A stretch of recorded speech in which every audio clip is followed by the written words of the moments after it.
This week on Squarely on the Level, it's mail call time from Governor Laura Kelly.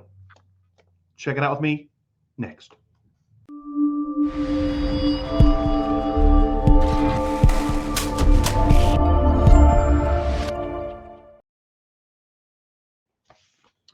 Welcome back to the channel. My name is Darren Kellerman. This is Squarely on the Level, and I'm working in conjunction with the Grand Lodge of Kansas. As you just heard, mail from Governor Laura Kelly today. So never had that happen before. Never have I gotten mail for the governor on behalf or addressed to the Masons of Kansas. So here we go. So got my fancy Kansas Masonic Foundation letter opener. If you don't go to annual communication, you might not get one of those. So I probably have about 15, it feels like.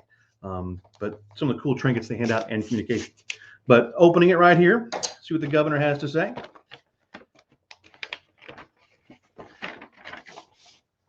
Big old sheet of paper.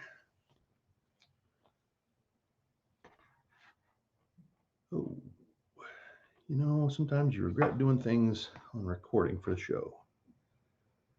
Well, I tell you what. Well, what the heck? Let me just read it. This is Governor Laura Kelly, attested to by the Secretary of State, Scott Schwab, and the Assistant Secretary of State. Yeah, sorry, I can't read the name there, but by the governor. To the people of Kansas, greetings. Whereas Masonry in Kansas has a rich history predating our statehood and helped form our great nation and state, and whereas the first known Masonic Lodge in Kansas was formed by persons of different races in 1854, and whereas due to circumstances dividing persons of race predating and after that time, two separate Masonic governing bodies have existed in Kansas. And whereas Kansas Masons have vowed to embrace the Masonic virtues of brotherly love, relief, and truth, thereby providing support to their members, called brothers, and their families in need. And whereas in 1998, the most worshipful Prince Hall Grand Lodge, F&AM of Kansas and its jurisdiction, and the Grand Lodge of Kansas, AF and AM, signed a compact formally recognizing each other Masonically.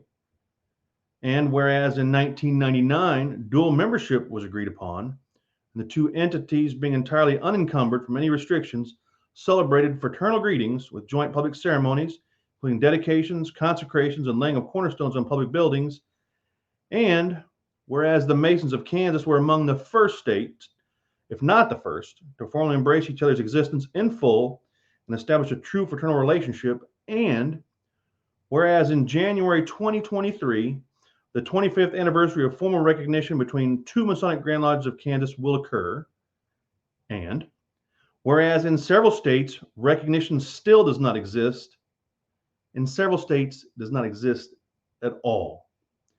And by our example, let us be a light of reason for those other jurisdictions. And whereas in Kansas, the fraternal and personal bonds of all Masons continues to grow. Now, therefore, I, Laura Kelly, Governor of the state of Kansas, do hereby proclaim January 14, 2023 as Masonic Unity Day in the state of Kansas, and I urge all citizens to join in this observation. That's from the Governor of Kansas, signed right there, right there.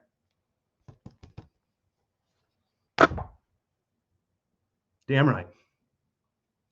25 years unrestricted brotherhood in Kansas.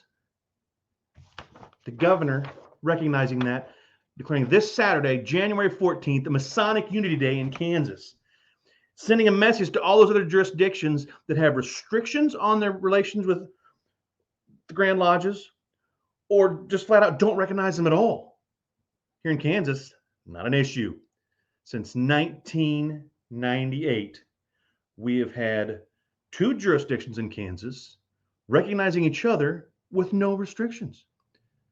I guess it's just amazing.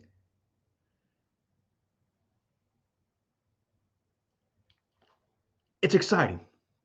You know, we've got a lot of history in Kansas. We've done a lot. And what am I talking about? I'm talking about the most worshipful Prince Hall Grand Lodge of Kansas. I'm talking about the Grand Lodge AF and AM of Kansas.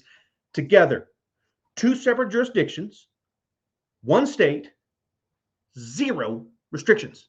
None.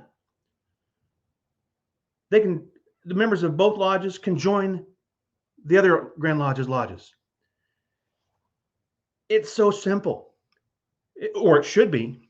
The reality here is, if you look at the history, and this is where Darren, I'm not speaking for anybody but myself, I know, but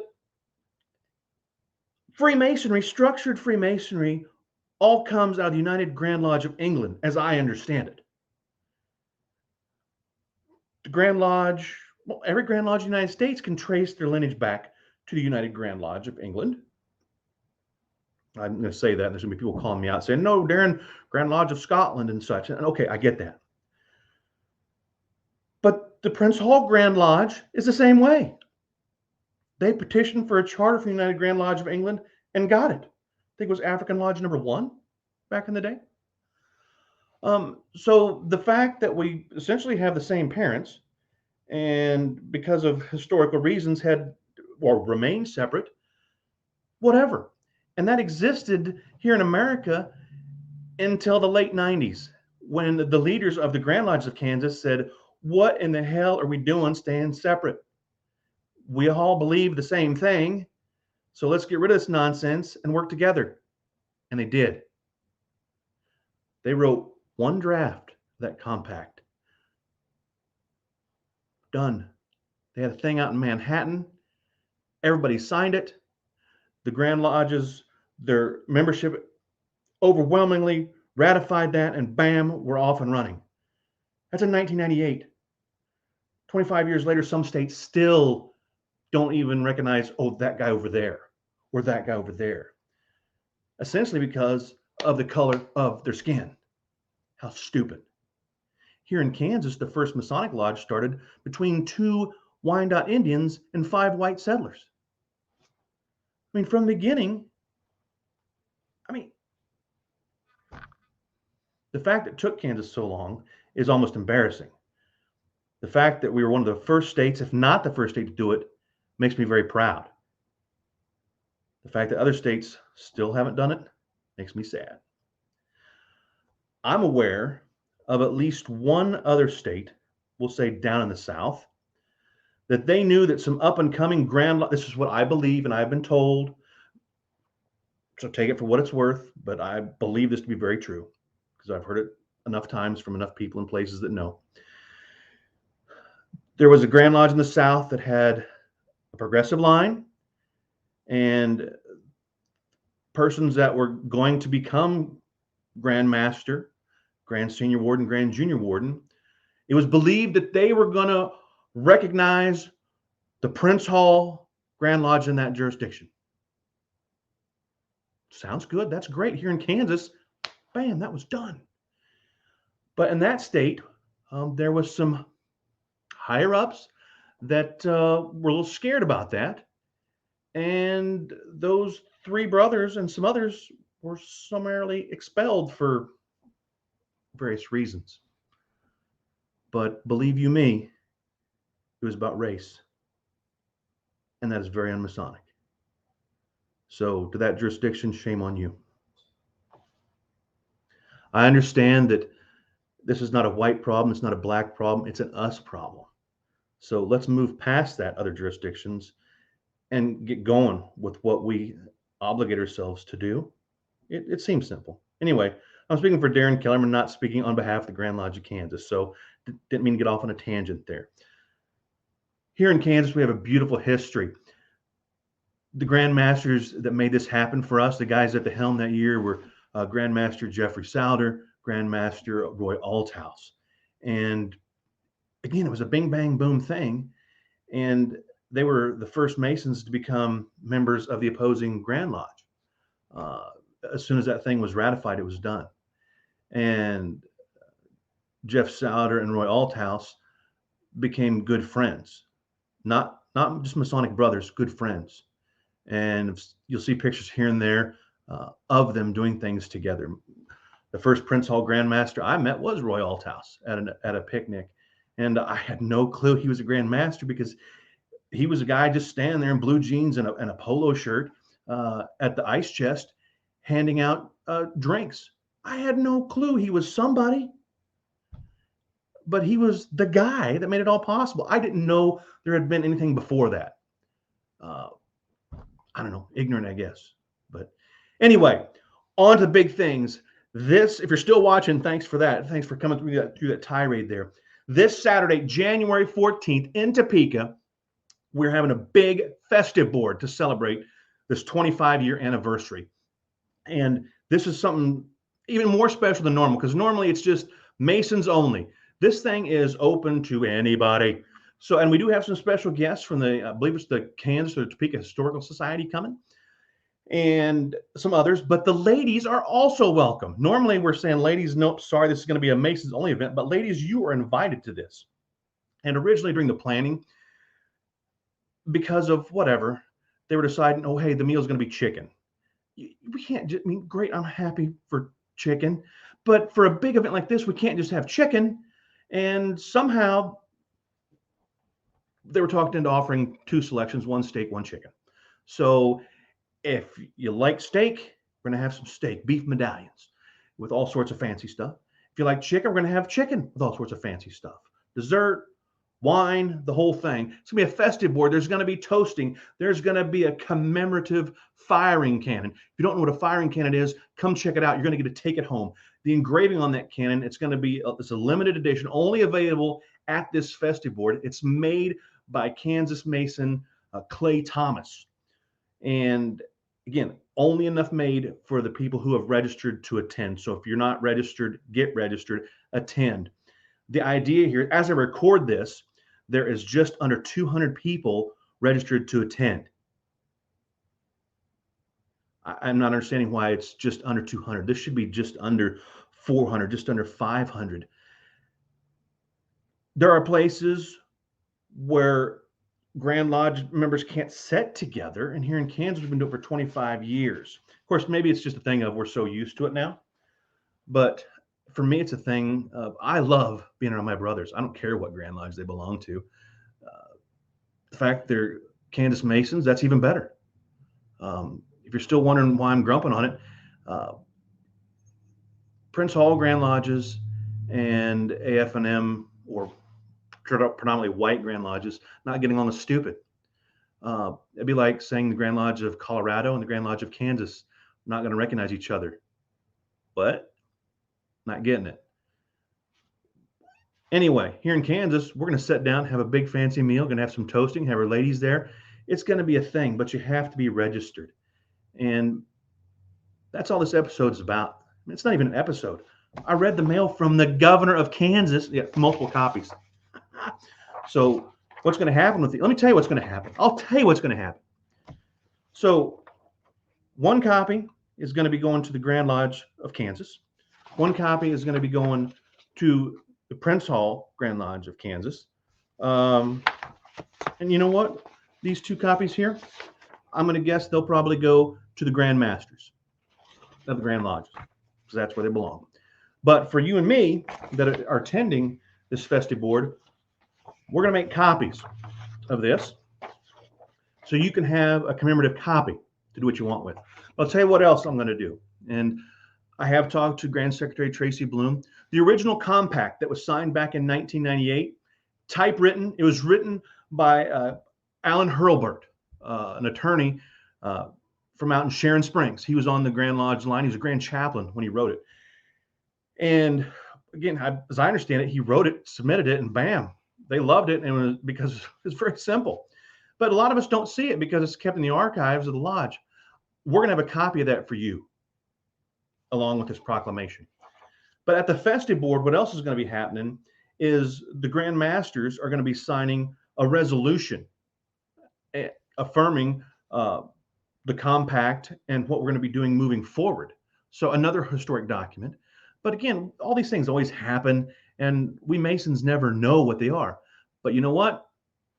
I'm going to get you a copy. So if you come to this festive board, Masonic Unity Day, January 14th, 2023, you're going to get a copy of the original compact signed in 1998, the resolution that the Grand Master is signing this year in 2023, as well as a copy of the proclamation by Kansas Governor Laura Kelly declaring Masonic Unity Day on January 14th. How about that? So I look forward to seeing you January 14th in Topeka for Kansas Masonic Unity Day. The link is in the description below. Thank you. If you've got any questions, just shoot them to me right here. Shoot them to me at Grand Lodge. I am here for you. So I want to break bread with you and your family on January 14th. My name is Darren Kellerman. Keep things squarely on the level.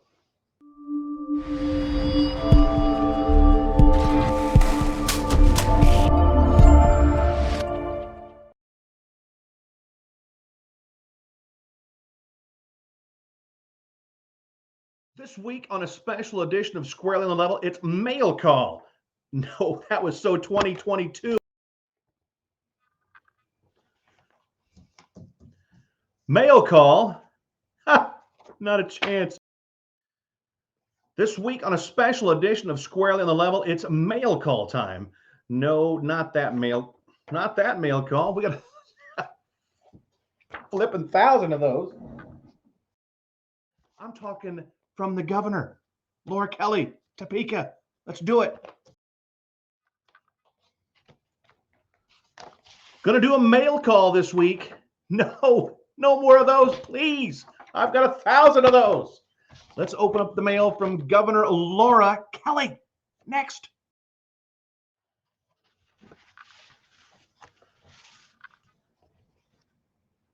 That's pretty damn impressive.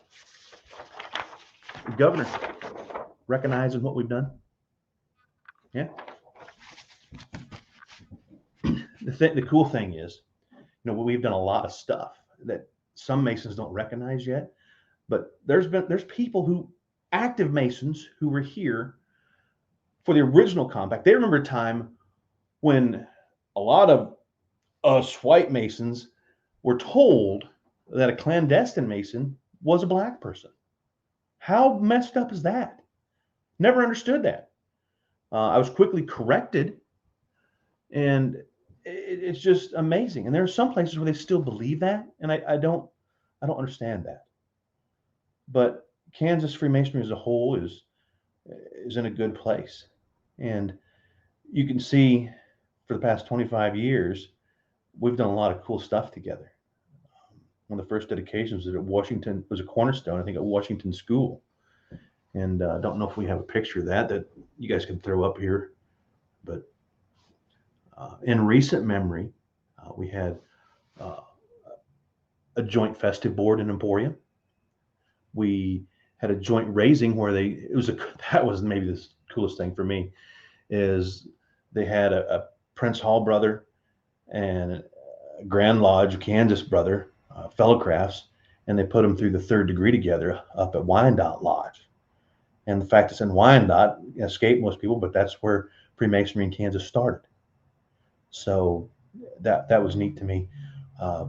We also did a rededication of the Capitol, or the Topeka Capitol building, there in 2016, and had close to 1,000 people in attendance for that. Just a lot of amazing stuff.